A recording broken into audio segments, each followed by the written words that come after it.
دیکھیے، سب سے پہلے میں آپ کی توجہ دلاؤں گا، ذرا آنکھیں کھول کر قلب حساس کے ساتھ نوع انسانی کا مشاہدہ کیجئے۔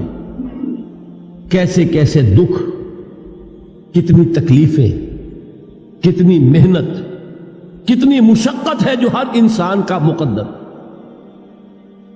قرآن مجید میں ایک مکمل سورت ہے، سورت البلد، اس میں اللہ تعالیٰ نے متعدد قسمیں کھا کر ایک بات کہی، لا اقسم بہذا البلد وانت حل بہذا البلد ووالد وما ولد لقد خلقنا الانسان فی کبد۔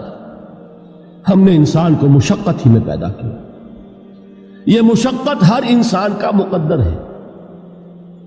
لوگ گھروں کو چھوڑ کر آئے ہوئے ہیں، کہاں کہاں انسان جاتا ہے، یہ اس دنیا میں محنت اور مشقت۔ ہاں، ایک مغالطہ ہو جاتا ہے کہ شاید یہ محلوں میں رہنے والے جو ہیں انہیں کوئی مشقت نہیں، انہیں کوئی دکھ نہیں، حالانکہ حقیقت یہ نہیں ہے۔ جو جتنا امیر ہے آپ دیکھیں گے اس کی جسمانی مشقت کم ہے، ذہنی کوفت زیادہ ہے۔ ٹرینکولائزرز کی انہیں ضرورت پڑتی ہے، انہیں سیڈیٹیوز چاہیے، خواب آور دوائیں مزدور کو نہیں کبھی ضرورت پڑے گی۔ وہ 8 گھنٹے کی محنت کرنے کے بعد احساس ہوتا ہے کہ وہ صبح ہی کی خبر لے گا۔ اور یہ وہ لوگ ہیں کہ جن کو ہپنوٹکس، خواب آور دوائیاں، سیڈیٹیوز، مسکن ادویات، یہ سارا لیبلیم اور یہ ویلیم اور یہ فلاں اور یہ فلاں، یہ کہاں جاتے ہیں؟ ذہنی سکون اور اطمینان انسان کو حاصل نہیں۔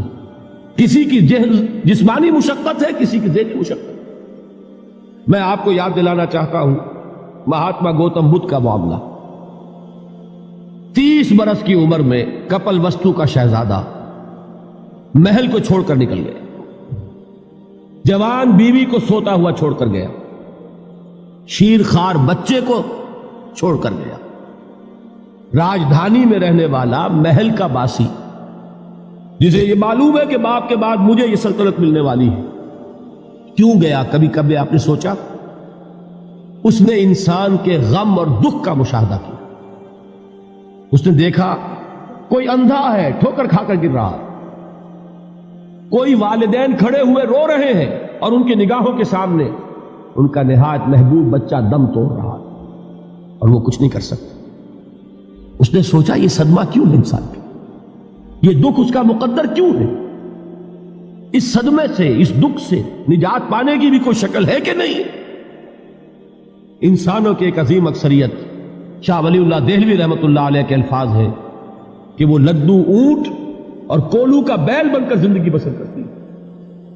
جو 8 گھنٹے تک اینٹیں ڈھو رہا ہو، اس شخص کا تصور کیجیے، وہ واقعی انسان ہے یا حیوان بن گیا ہے؟ اور 8 گھنٹے کی اس محنت کے بعد بھی ہو سکتا ہے کہ 2 وقت کی روٹی اسے پوری نہ ملے۔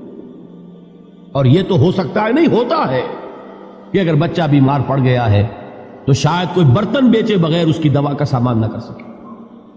ایسا شخص کتنے بوجھوں تلا دبا ہوا ہے، کتنی مشقت کے اندر پسا ہوا ہے۔ لدو اونٹ اور کولو کا بیل انسانوں کی عظیم اکثریت کی سطح پر زندگی بسر کرتی ہے۔ لیکن آپ کو معلوم ہے کہ کولو کے بیل کے لیے مشقت ہی مشقت ہے، اس کے احساسات یہ نہیں ہیں جو کہ ان سے انسان کو جو صدمہ پہنچتا ہے۔ ایک بیل کو اس سے کوئی غرض نہیں کہ اس کا کوئی بچہ بھی تھا کہ نہیں تھا، اس کو کوئی بخار ہوا ہے یا کیا ہوا ہے، اس صدمے سے وہ بیل بچا ہوا ہے۔ گھوڑے کو کوئی پتہ نہیں کہ میرا بھی کوئی اولاد میری ہے یا نہیں ہے، اور مجھے اس کا کوئی صدمہ ہے یا دکھ ہے، کوئی پتہ نہیں۔ لیکن انسان کا معاملہ یہ ہے کہ والدین کو جو جو دکھ دیکھنے پڑتے ہیں اپنے بچوں کے لیے، اپنی اولاد کے لیے۔ رات کی نیند ہے حرام ہے اس لیے کہ بچہ بخار میں تپ رہا ہے یا درد سے تڑپ رہا ہے، لہذا نہ ماں سو سکتی ہے نہ باپ سو سکتا۔ میں نے ایک موقع پر دیکھا، لاہور میں کیروسین آئل، اس زمانے میں ابھی سوئی گیس نہیں آئی تھی، اور اکثر و بیشتر جو ہے یہی مٹی کا تیل جو ہے ایندھن کے طور پر استعمال ہوتا تھا، اس کی شارٹیج ہو گئی تھی۔ تو کئی فرلانگ لمبی قطاریں لگتی تھی ان دکانوں کے باہر، ڈپوں کے باہر، اور ایسے ایسے منظر بھی کہ ایک خاتون برقع پوش، ایک گود میں بچے کو لیے ہوئے، ایک کی انگلی پکڑے ہوئے، بوتل ہاتھ میں لیے ہوئے تیل کے لیے، اور کئی گھنٹے کھڑی ہے دکان۔ یہ مشقت انسان جھیلتا ہے کہ نہیں؟ غالب نے اس کا نقشہ کھینچا ہے کہ رنج سے خوگر ہوا انسان تو مٹ جاتا ہے رنج. مشکلیں اتنی پڑی مجھ پر کہ آسان ہو. ہم بھول جاتے ہیں، ورنہ واقعہ یہ کہ قلب حساس ہو اگر اور قید حیات و بند غم، اصل میں دونوں ایک ہیں. موت سے پہلے آدمی غم سے نجات پائے کیوں؟ اچھا یہ تو ہوا لقد خلقنا الانسان فی کبد. حیوانات کا معاملہ ایک اور اعتبار سے آسان ہے. ان سے کوئی محاسبہ بھی ہے کیا؟ کوئی جواب دہی بھی ہے؟ کوئی ان کو اللہ کے حضور میں کھڑے ہو کر اپنے اعمال کا حساب بھی دینا؟ نہیں. انسان کی یہ ٹریجڈی ہے، یہ المیہ ہے انسان کا. اس کو بھی قرآن مجید کی ایک سورت میں قسمیں کھا کر اذا السماء انشقت، اس کے بعد کیا فرمایا؟ یا ایھا الانسان انک کادح الی ربک کدحا فملاقیہ. اے انسان، تیرا المیہ، تیری ٹریجڈی اس سے کہیں بڑھ کر ہے. تجھے صدمے پر صدمے جھیلتے ہوئے، مشقت پر مشقت برداشت کرتے ہوئے ایک روز اپنے رب کے حضور میں بھی کھڑا ہوگا، جواب دہی بھی کرنی. اس دن کے حساب سے، اس دن کے احساس سے جو بڑے بڑے ہماری امت کے عظیم جو گلے سرسبد ہیں، ان کا یہ حال آپ نے پڑھا ہوگا. حضرت ابوبکر صدیق رضی اللہ تعالی عنہ وہ ایک عجیب کیف کے عالم میں فرمایا کرتے تھے، کاش میں درختوں پر چہچہاتی ہوئی چڑیا ہوتا جس سے حساب کتاب نہیں ہو. کاش کہ میں گھاس کا تنکا ہوتا جو آج ہے اور کل آگ میں جلا دیا جاتا، ختم ہو جاتا، اس سے محاسبہ کوئی نہیں. وہ جس کے احساس سے کہ حضرت عمر جو ہے اپنے انتقال کے وقت سخت بے چین تھے. ان کے بیٹے حضرت عبداللہ ابن عمر رضی اللہ تعالیٰ عنہما نے ان کا سر جو ہے وہ اپنے زانوں پر رکھ لیا تو کہا نیچے ڈال دو. ایک عجیب بے کلی اور بے چینی. انہوں نے کہا ابا جان آپ کیوں پریشان ہیں؟ آپ تو عشرہ مبشرہ میں سے ہیں، آپ کو تو اللہ تعالیٰ نے جنت کی بشارت حضور کے ذریعے سے اس دنیا میں دی. حضرت عمر فرماتے ہیں کہ خدا کی قسم اگر قیامت کے دن عمر برابر سرابر پر چھوٹ گیا تو بہت بڑی کامیابی تصور کرو. یہ احساس جن کو ہوتا. حضرت علی کا حال کیا ہوتا ہے؟ ابھی جو آپ نے حافظ صاحب سے سنا، یہ حضرت علی کا معاملہ ہے کہ ایک تیر پیوست ہو گیا تھا، کسی طرح نکل نہیں رہا تھا. حضرت علی نے فرمایا کہ اچھا چھوڑو مجھے، میں نماز کی نیت باندھتا ہوں. نماز کی نیت پڑھتے تھے تو لرزتے تھے، کانپتے تھے. کس کے سامنے کھڑا ہوں اور کس کے سامنے مجھے ایک دن جواب دہی کے لیے کھڑا ہونا ہوگا. لن تزولا قدم ابن آدم، حضور نے خبر دی ہے ابن آدم کے قدم ہل نہیں سکیں گے.